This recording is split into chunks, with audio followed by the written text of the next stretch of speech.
Over to you, Rebecca. You can all see my screen. Certainly give me a thumbs up if you think everything is clear. Yeah, it is perfect. Great, thank you. Thank you so much, everybody, and joining an event on a Sunday and giving your time on a Sunday. I really appreciate it. And the topic that I have been given or I've chosen to talk about is how do you use AI in the digital era or the digital engagement space. The reason is that I think, if you look at what the stats have been, it was interesting that one of the stats that I read is that this was one of those COVID, activities that basically overnight turned over the adoption of digital. So, my first slide will basically tell you that digital experience now is really, it's not an option anymore. You're a B2B marketer, you're a B2C marketer, you have to have a digital touch point. People are going to first come to you digitally. And there is absolutely no other ways about it. And that is going to be the fastest adoption that we have seen in the industry overnight.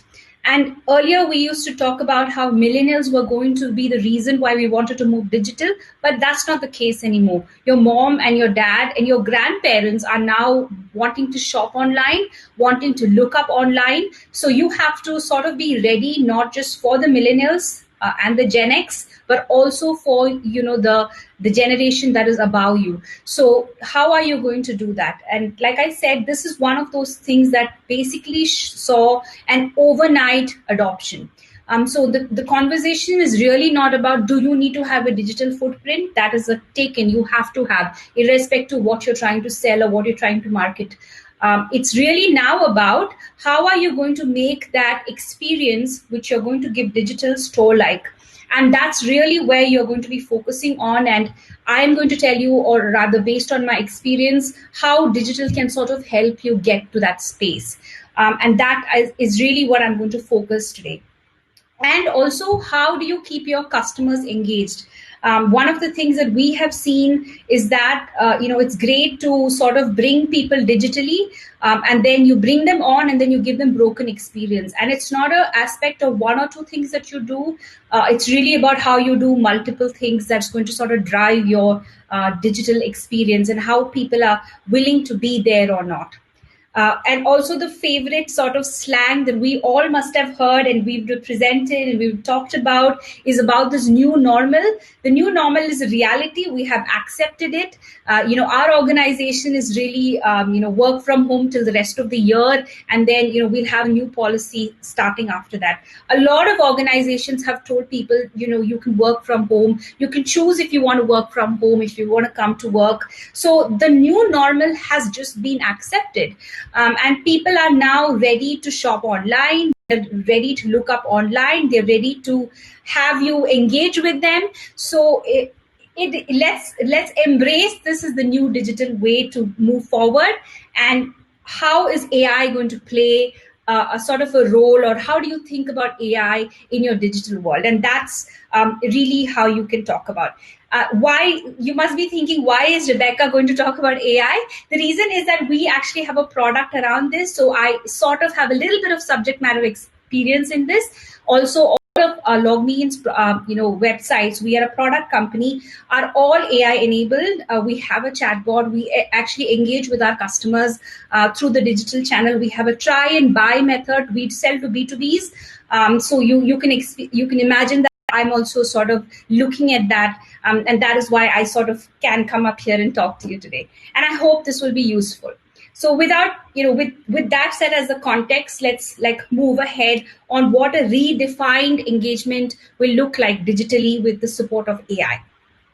So what are some of the benefits that you can get with AI? I think one of the biggest important things that you can do is sort of build the self-service access. Like I mentioned earlier, it's really not about your, Gen X or your millennials that's going to really be looking or consume your digital content. You are a B2C or a B2B marketer.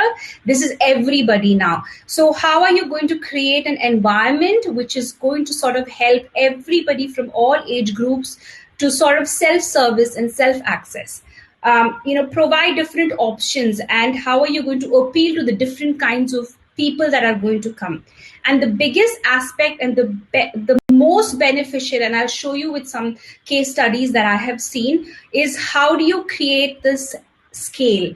And lots of CIOs, marketers, we never thought about the scale that is going to be there. So we are my company is a remote working company. We make software around working remotely.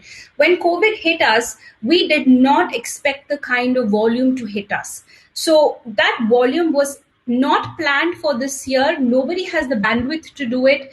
It was insane. So the beauty about adding a technology that is going to sort of help you is how are you going to create that scale.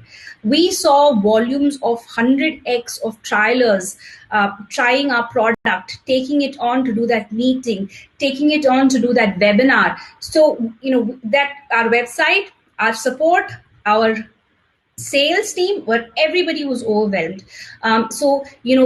But technology helped us scale without really even having a downtime. So that is some of the benefits that you're going to see when you start to bring in AI into your digital footprint now. And let's talk about some of the things that I will cover today. So I will talk, I have a slide on all of them. So I will talk about what I mean by all of them. But when you are thinking about creating a good, exceptional experience I don't know what kind of a marketer you are, but I am a marketer that would like to bring that entire experience, which is I'm not bringing people to the website, but I'm also going to be responsible of giving them that end purchase experience. So I have a personal example, and I have been shopped for almost 6 months, and it decided to do a bit of online shopping last week, and I logged on to e-commerce portal. And great deals, good experience up until the point, and I actually followed a link. There was some 70% off. I followed a link from Instagram, and it took me to their website, and I downloaded the app for better experience. Great. I looked at whatever I wanted, I purchased it. So do you think the marketer's work is done? Like, is it a checkbox? I don't think so. But where I got lost, I didn't make the purchase, because when I put everything in the cart and then I pushed it to buy, it was not taking my credit card, it was not taking my UPI payment, it was not taking anything, a debit card, banking. It just kept throwing up the error, sorry, we couldn't complete the transaction. So do you think that is a good experience or it's a bad experience? Like, typically I would have been like, I'm done with this site, I'm moving on. If I had gone to the store to do this, somebody would have assisted me, helped me to finish that purchase. So that would have been the experience, right? Also, when I was going to try to get some help from the app or from the website, there was no way, and they were being very digitally savvy. They were not, there's no phone number, there's no email to contact them. So there is a lot of FAQ widgets. So you basically type, what issue that you have. They had, for everything, they had an answer, and there is nothing for my payment is not getting completed, or I'm not able to pay from. So they had, okay, your Visa is not working, try your MasterCard. Your MasterCard is, so you're saying it didn't have an answer specifically for this. And the worst part was they didn't have an escalation process from here on to go and help me finish that transaction. So while they spent really good money trying to get me as a customer to come to their app and their site, they were not able to complete that transaction. And typically, you are going to find issues. And this is where AI plays a big role in sort of helping you finish that. So as a marketer, I would rate myself as to not the number of people that I've bought to the site or the app, but have I been able to help complete that transaction? So let's talk about all of them, right? In that context, and I'll keep referring to this e-commerce portal site, during my course of the conversation. So you have to think about how do you fortify your digital self-service. I'll talk a little bit about that. How do you amplify your different digital touch points, all with AI? And how do you empower your employees? And you think about, why should a marketer think about empowering employees? And it goes back to the point about, where do you stop yourself as a marketer? Do you stop yourself from how many leads I have brought in, how many people I've bought to the site? Or am I going to be measured on how much business impact did I actually make for the business? So if you have to think about that, then you really think about how you're empowering the employees. And I'll specifically talk about what I mean by that. how do you optimize your support intelligently? And I'm not talking about after sales support, but in purchase support. And how do I basically take all of this and evolve my touch points and my digital support and my engagement with the support of AI? And that's I'm going to talk about one by one. So let's talk about what I mean by fortifying your digital self-service. You have to think about, so when you think about, oh, I'm very small, but how do I now sort of push, where should I start with AI? So here's where you have to start with AI. You have to start with very small use cases. So the example that I told you, let's say you, for whatever reason, your in-store is closed, you don't have an in-store or people are not coming there, you're spending a lot of marketing budget to try and get people to your new e-commerce website where people can purchase online. Now, am I going to put a lot of bandwidth there to sort of support team and support staff to make the purchase happen? Or can I set up a technology which can help me today because I'm small, but if I decide, if I do well, it can scale along with me and I can do small use cases. And how do I identify small use cases? You could definitely interview all your different store staff. And I'm talking a B2C example. I'll come to a B2B in a minute. You can interview all your store staff and say, what is the experience? What are the top 20 questions that in-store guys get? Can I create that similar experience on a web portal or on an e-commerce portal or an app, which can answer all of these questions, but an AI is going to do it. No physical human being is sitting and doing that. So that could be your first case study. The second one is always think about creating a natural language processing and AI powered, FAQ widget. So you don't have to have something pop up and say, can I help you? Some people find it extremely irritating that something pops up and tells you, like, can I help you right now? So, forget about that. You could always have like a Google search page, which is not like what my experience was, which was boxed, which is you can only ask these 10 questions and nothing more than that. It's conversational. So it's basically, look at this as an example. It basically says, so I say, I can't make my payment. There's MasterCard, there's Visa, there's UPI. So I don't choose any of them. I say, I can't make my payment with anything. So the AI automatically identifies, oh, this question I don't have. So let me escalate. So what does it do? It immediately creates a ticket for me, or creates an email, or if you have a live agent, it sends it to the live agent, but it triggers something that lets your business know that I was trying to make a purchase. It was not going through. And this is the issue that we have. And our NLP does not really have this in store. So let me now get back to Rebecca and see if I can help her out with her issue. I could have probably bought it at that point and they would have got that sale from me.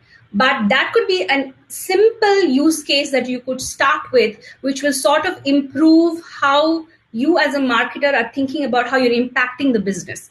So small example. Also, the most easy thing to do, your digital, your support or your access can be available 24/7. They may be crazy people that will shop at 12 in the night, at 5 in the morning. You don't have to have your, somebody to support all the time, but you could possibly make it available with using AI or a chatbot or a widget, which is going to be available for you all the time. Moving on to the second one. Okay, I'll bring up a case study of a very popular grocer in India. And I'm sure if you would all know this, when COVID hit, they were inundated with number of requests that people were going through panic buying. And they were really struggling to sort of bring sort of sense to being able to support it. But luckily for them, what happened was that they had already set up their digital, because they were always planning to go 100% digital. And when COVID hit, they realized that they were not able to manage that. So what they basically did is they increased their capacity. They quickly deployed a self-service AI-based FAQ chatbot, which started answering questions, which sort of downgraded. They were able to upsell. They were able to set up, answers to people, and they just did this overnight. And that is the kind of scale that the AI will allow you to do by just setting up small use cases. So this is one of the examples that I wanted to talk about very, very popular grocer in India.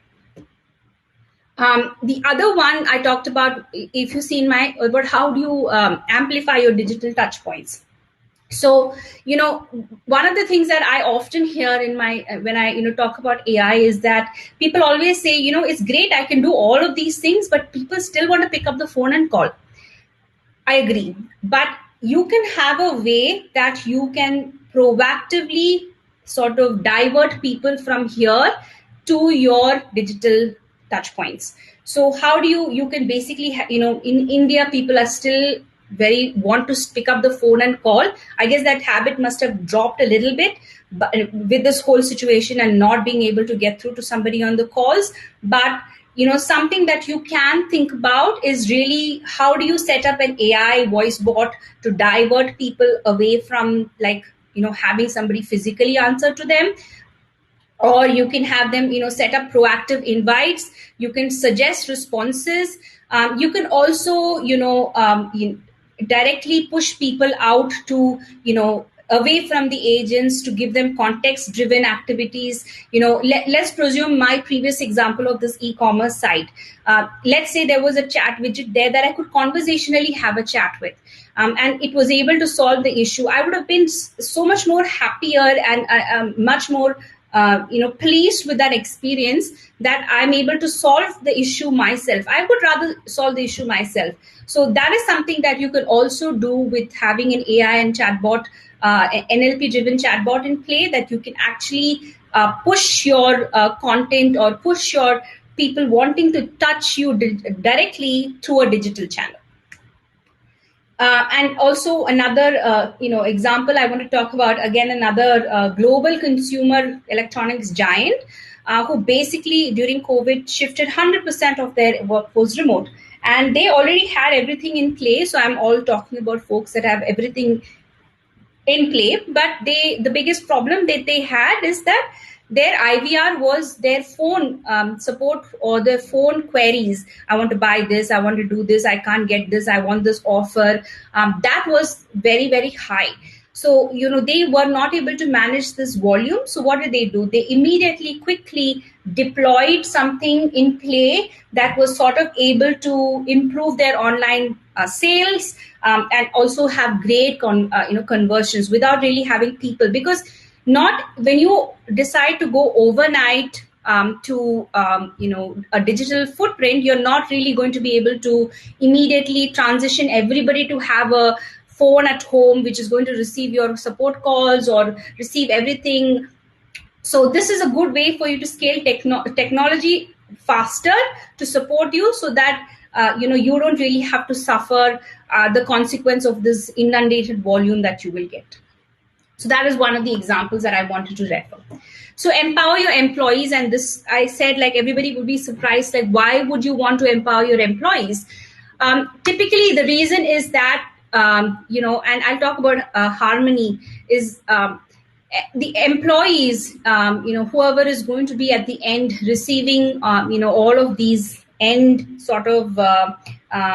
They are, especially, let's take COVID as an example, and you possibly pushed your in-store, staff to, work from home. So they are not going to be able to answer or know all the questions. Or you had somebody sitting in an office with like team leaders and people around them to ask questions. Now imagine the situation, they're sitting all alone at home, not knowing the answer. I know there's some document lying somewhere with all these answers, but how quickly am I going to find it? Let's say you had put a chatbot or a Google search equivalent widget in place, which basically you just had to type one word and you will get the answer for that. That would have been a great experience to sort of help the employees scale with, being able to manage this huge demand that came. So this is what we did when we actually started having such huge volumes at Logmein. Everybody started taking calls, including me, because it was just impossible for us to manage that volume. I don't know the answer to everything my sales team was going to answer, but because they had set up this specific tool in place, I was able to like talk to chat widget, which was basically giving me the answer. So I knew what I should be saying. I knew what other, me or my other marketers knew what they could talk about. So this could be one way that you can scale everybody to sort of fit in that space. And then of course you can also take all of this agent insights that you're getting to really deliver some context in terms of what decisions you can make in the future. So that's what I mean when I say why and how you should empower your employees. I think the other thing is to have support, and I'm aware that it's mostly marketers here, but this is also a good way for you to figure out how you're going to manage that. And for people that will be worried, this is a good way for you to put in something in place that can basically help people that were trying to cancel their tickets, that were trying to go to a bank and do something because they can't go to a physical bank. But you can also set that up in such a way that people can self-service, and also as it happens. So I'll give you an example of this. There was a very popular phone manufacturer. They were launching in India. And so they set up this beautiful site, and they had this huge campaign in place, which was basically drive everybody to the site. And on the launch day, they were going to get a big, booking value. And they had this chatbot, everything self-service. And there's a car manufacturer also that recently launched last year, same issue they had. So they set everything in place. And they had this boxed way of, not conversational, boxed AI approach. So as expected, they were launching it at such a ridiculously great price. People all jumped onto the website and their app to get this offer, and people are asking questions to the bot, and everything was in place. The one question that they didn't have answer to, can you guess what? I mean, nobody can talk back to me, but the question that they didn't have an answer to is, will you ship it in India? I mean, it's a stupid question because the site is built for India. So, you're selling it INR, you'd expect that people will know. But that is the most asked question, which the chatbot did not have an answer to. Now, that is such a huge, horrible experience because everybody went there and asked that question, and the bot said, I don't understand what you're trying to say. I don't have an answer to this question. And they had no mechanism of escalating. So typically what would have happened is that they should have sort of set up like a way for them to escalate that. But in another scenario where a car manufacturer had a similar question and they were using a true optimized chatbot or a AI enabled engine, they immediately figured that this particular question that was asked was 80% of the question. So what they did is they went in and they took 2 seconds to develop an answer for that question, and that question was able to be answered and people were able to get that answer. So there's 2 ways to approach this. So always think about getting a conversational one that you can optimize as you are growing. So if you encounter issues like this, you're able to fix it immediately. So powerful AI that will provide guidance on trends, gaps, what kind of questions you're asked, where are people actually falling to, what kind of information you can gather from this that is going to sort of help you make better decisions in the future. And then, of course, you also evolve this to your next level of self-service, which is more robust AI, conversational AI, which I just touched upon. How do you expand your deployment, which is you really have to overnight turn it around. Can you do that? Action-driven, which is there is a question that is being asked, which I don't have. This particular offer I don't have. B2B, we are a B2B company. We have a try and buy. We offer special offers for our SaaS products. There is an action. There is something that is not being fixed on my website. Can an AI give me that insight so that I can fix it immediately? That is, helping me make better decisions and quickly, solve that issue. So while I'm ending this, and what I want to just leave you with is as follows, right? When you are looking at creating an AI environment for yourself, what are some of the things that you should keep in mind? Harmony. Harmony is that the AI and the human being should be able to work with each other. So it's like a throw ball match. So if I'm pushing something to the AI and the AI needs to push it back to me, it should be seamless. It should not be a broken experience. So in the situation, take that as an example of how that e-commerce portal that I was trying to shop with, if they figured that I was not able to make the payment for this order, then they should have been able to create a trigger to their support or system or whoever, which was going to come back to me with the context and say, oh, you tried, this is your cart, you tried to make this purchase, it didn't happen, here, let me help you. That is closing the loop. And that human who reached out to me had the context of what I did. So that harmony between human and the bot is extremely important. It has to be conversational.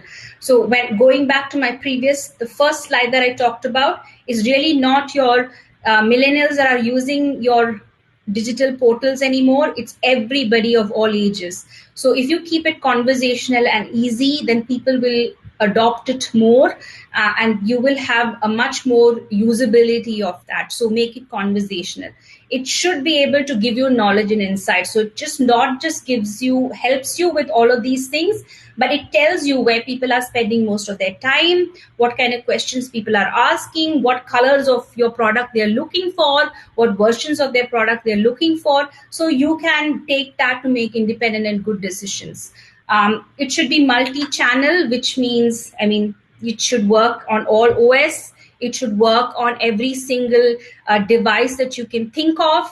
It should not be, boxed and say, I will only work on a particular browser. I won't work on any other browser. It should seamlessly work on everything. It should synchronize and work really well with all your other products, whatever insights products, whatever advertising products that you're having, whatever you have on the back end. It should seamlessly integrate and be able to integrate with all of those different products. And of course, the most important thing, you are putting your customer information. People are going to sometimes sign in with their email address, put their credit card. Make sure that it is scalable in times like COVID, which I hope never happens, but in the situation that happens, it is scaling with you. It's reliable, so you know that it's trustworthy, GDPR compliant. Anything that comes in India in the future, it's compliant, so that you are able to. So this is sort of the, if one slide that you can take away, and if you're thinking of putting AI, this is the one slide that I will ask you to take away, which is keep these as your checkpoints in terms of the basic things that you should look for when you're thinking of putting AI. With that, I am done. But if you guys have any specific questions, use cases that you want to discuss with me, that's my email address that's popping. You can write to me directly. I'm more than happy to take questions and work with you and answer anything one-on-one. So yeah, that's the way to connect with me. So that's all from me. Back to you. Thank you so much, Rebecca, for the wonderful talk. So we have a few. Mm-hmm. I'm looking at it.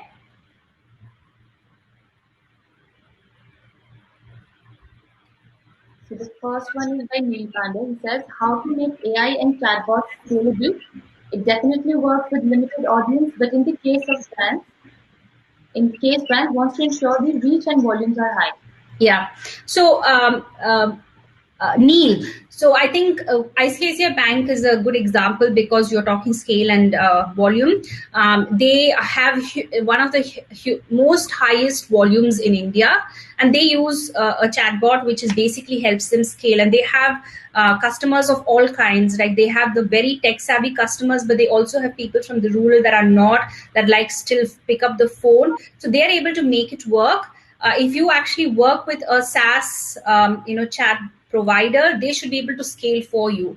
So when you are identifying a partner, make sure that you're looking at that. So if brands like these banks who have tremendous volume coming in are able to manage and did manage during these times, I think that is a good benchmark for you to. And I'm happy to like chat with you one-on-one to sort of give you some suggestions of who you can consider.